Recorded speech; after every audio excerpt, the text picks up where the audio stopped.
ಯಾಕೆ ನಾನೇ ಕಳ್ಕೊತೀನಿ? ಗಂಡನ್ ಬಿಟ್ಮೇಲೆ ತಾಳಿ ಏನಕ್ಕಲ್ವಾ ಅದಕ್ಕೆ? ಇಲ್ಲ, ನಾನ್ ಗಂಡನ್ ಬಿಟ್ರು ತಾಳಿ ಬಿಡೋದಿಲ್ಲ. ಗಂಡನಿಗೆ 3 ಕಾಸಿನ ಬೆಲೆ ಕೊಡದಲ್ಲೇ ಇರೋ ನಿನ್ಗೆ ಆ 3 ಗಂಟಿನ ಅವಶ್ಯಕತೆ ಯಾಕೆ? ಅಜ್ಜಿ, ನಾನೀಗಾಗ್ಲೇ ಸಾಕಷ್ಟು ನೊಂದಿದ್ದೀನಿ. ದಯವಿಟ್ಟು ಇನ್ನಷ್ಟು ನೋಯಿಸ್ಬೇಡಿ ಅಜ್ಜಿ.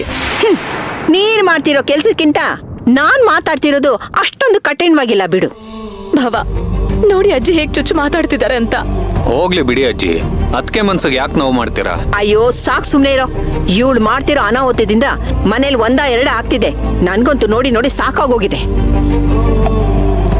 ಇವಳ ದೆಸೆಯಿಂದ ಎಲ್ಲಿ ನನ್ ಮೊಮ್ಮಗಂಗೆ ಅಪಾಯ ಆಗುತ್ತೋ ಅಂತ ನನ್ ಭಯ ಆಗ್ತಿದೆ. ದೀಪ ಹಚ್ಚೋ ಸೊಸೆನೆ ಮನೆಗ್ ಬೆಂಕಿ ಇಟ್ರೆ ಆ ಮನೆ ಉಳಿಯುತ್ತಾ? ಇವಳು ಕಳ್ಕೊಂಡಿರೋದು ಸಣ್ಣ ಪುಟ್ಟ ವಸ್ತು ಅಲ್ಲ ಕಣು, ಚಿನ್ನದ ತುಂಡಲ್ಲ, ಮಾಂಗಲ್ಯ, ಪವಿತ್ರವಾದ ಮಾಂಗಲ್ಯ. ಮುತ್ತೈದೆ ತನನೇ ಕಳ್ಕೊಂಡ್ರೆ ಗಂಡನ್ಗೆ ಶ್ರೇಯಸ್ಸಲ್ಲ ಕಣೋ, ಆಪತ್ತು.